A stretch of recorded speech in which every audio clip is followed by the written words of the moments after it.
ஒரு சிறிய கிராமம் இருந்தது. அந்த கிராமம் மிகவும் அழகாகவும் அமைதியாகவும் இருந்தது. அந்த கிராமத்தை விளக்குகள் கிராமம் என்று எல்லோரும் அழைத்தார்கள். ஏன் அந்த பெயர் வந்தது தெரியுமா? ஒவ்வொரு வருடமும் தீபாவளி வந்ததும் அந்த கிராமம் முழுவதும் ஆயிரக்கணக்கான தீபங்கள் எரியப்படும். சிறிய சிறிய மண்ணால் செய்யப்பட்ட அகல் விளக்குகள் ஒவ்வொரு வீட்டின் வாசலில், சுவரில், தோட்டத்தில் வரிசையாக எரிந்து கொண்டிருக்கும். அந்த ஒளி கிராமத்தை இன்னும் அழகாக்கும். தூரத்திலிருந்தே பார்த்தால் கிராமம் முழுக்க வானில் பளபளக்கும் நட்சத்திரம் போலத்தான் தெரியும். அந்த கிராமத்தில் குழந்தைகள் அதிகமாக இருந்தார்கள். அவர்கள் எல்லாம் தீபாவளி வந்தால் மகிழ்ச்சியில் குதிப்பார்கள்.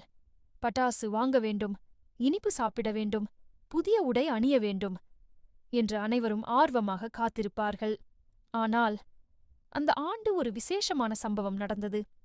கவலையுடன் குழந்தைகள் தீபாவளி இன்னும் 3 நாட்களில் வந்துவிடும். ஆனால் கிராமத்தில் பட்டாசு விற்கும் வியாபாரி வரவில்லை. எண்ணெய் விற்கும் கடைக்காரனும் வரவில்லை. மேலும் பட்டாசு எரிய வைக்கும் தீக்குச்சிகளும் கிடைக்கவில்லை. கிராமத்து குழந்தைகள் எல்லாம் ஆச்சரியப்பட்டார்கள்.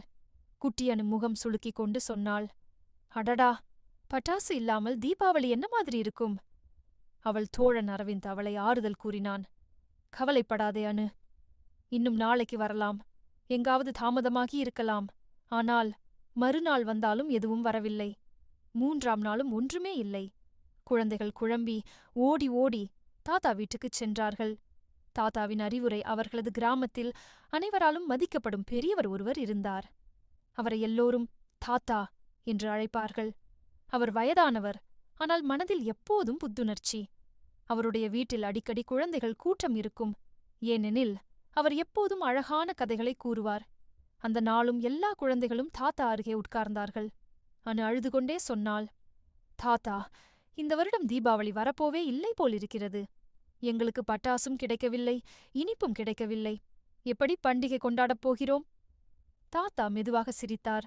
அவர் சொன்னார், குட்டீஸ்களே, தீபாவளி என்றால் மட்டும் பட்டாசு வெடிப்பதோ இனிப்பு சாப்பிடுவதோ அல்ல. அதன் அர்த்தம் இன்னும் பெரியது. உங்களுக்கு தெரியுமா? குழந்தைகள் குழப்பமாக ஒருவரை ஒருவர் பார்த்தார்கள். என்ன தாத்தா, தீபாவளிக்கு இன்னும் என்ன அர்த்தம் என்று அரவிந்த் கேட்டான். தாத்தா மெதுவாக கதையைத் தொடங்கினார். பண்டைய காலத்தில் தீபாவளி என்பது இருளை வென்று ஒளிபெறும் நாளாக கொண்டாடப்பட்டது. நல்லது தீமையை வென்ற நாள், நன்மை தீமையை ஒழித்த நாள். அதனால்தான் வீடுகள் முழுக்க விளக்குகள் ஏற்றி மகிழ்ச்சி கொண்டாடுகிறோம். குழந்தைகளின் சிந்தனை தாத்தாவின் வார்த்தைகள் குழந்தைகளின் மனதில் ஒரு கேள்வி எழுப்பியது. அப்படியென்றால் பட்டாசு இல்லாமல் கூட தீபாவளி கொண்டாடலாமா? அனு சிரித்து, ஆமாம். ஆனால் எப்படி சுடரொளி எரிய வைக்கப் போகிறோம்? நமக்கு கொண்டு வந்த எண்ணெய், தீக்குச்சி எதுவும் இல்லையே என்றாள். அந்த நேரம் மீனா என்ற சிறுமி சொன்னாள், நாம் தானே எண்ணெய் செய்யலாம். எங்கள் வீட்டில் எள்ளும் இருக்கிறது, தேங்காயும் இருக்கிறது. அதிலிருந்து எண்ணெய் எடுக்க முடியாதா? அனைவரும் சிரித்து விட்டார்கள். மீனா, அது இத்தனை சுலபமில்லை என்று அரவிந்த் சொன்னான். ஆனால் அந்த கேள்வி எல்லோரையும் சிந்திக்க வைத்தது. விளக்கே இல்லாமல் எப்படி கிராமம் ஒளிரும்? கிராமத்தில் பரவிய செய்தி குழந்தைகள் தாத்தாவின் பேச்சை எல்லா வீடுகளுக்கும் சென்று சொல்ல ஆரம்பித்தார்கள். தாத்தா சொன்னார், தீபாவளி என்பது நல்லது, வெல்லும் நாள். ஒளி எரிய வேண்டும் என்றால் நமக்கே வழி தேட வேண்டும். இந்தச் செய்தி மெல்ல மெல்ல முழு கிராமத்திற்கும் பரவியது. பெரியவர்கள் கூட ஆச்சரியப்பட்டார்கள். நாம எப்போதும் பட்டாசு வெடித்து சாப்பாடு சாப்பிட்டு மட்டும் கொண்டாடியிருக்கிறோம்.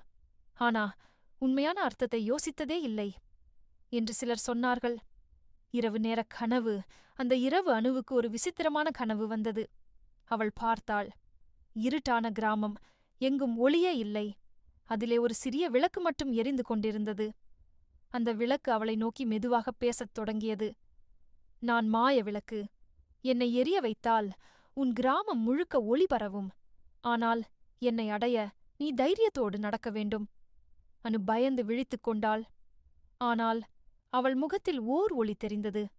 ஆமாம், நம்ம கிராமத்துக்குத் தேவையானது மாய விளக்குதான். புதிய யோசனை. அடுத்த நாள் காலை அனு எல்லா நண்பர்களையும் கூப்பிட்டாள். அவள் சொன்னாள், நான் கனவில் மாய விளக்கை பார்த்தேன். அது நம்ம கிராமத்துக்கு ஒளி தரும். நாம் அதை தேடி பிடிக்க வேண்டும். முதலில் எல்லோரும் சிரித்தார்கள். கனவு நிஜமாயிருக்கும் என்று அரவிந்த் கேட்டான். ஆனால் தாத்தா அதை கேட்டதும் சிரித்து, அனுவின் கனவு சாதாரணம் அல்ல, சில சமயம் கனவுகள் உண்மையை கூறும். நீங்கள் தேடி பார்த்தால் கண்டிப்பாக கிடைக்கும் என்றார். குழந்தைகளின் கண்களில் உற்சாகம் மின்னியது. சரி, அப்படியென்றால் நாளை முதல் நாம் மாய விளக்கைத் தேடப் போகிறோம். பகுதி 1 முடிவு. அந்த நாளிலிருந்து குழந்தைகளின் மனதில் ஒரு புதிய சாகசம் ஆரம்பித்தது. பட்டாசு இல்லாமல் கூட அவர்கள் தீபாவளியை ஒளியோடு கொண்டாட வேண்டும் என்பதற்காக மாய விளக்கை தேட வேண்டும் என்று முடிவு செய்தார்கள். அடுத்து என்ன ஆகும்? குழந்தைகள் மாய விளக்கை அடைவார்களா? அதுவே பகுதி 2, மாய விளக்கு.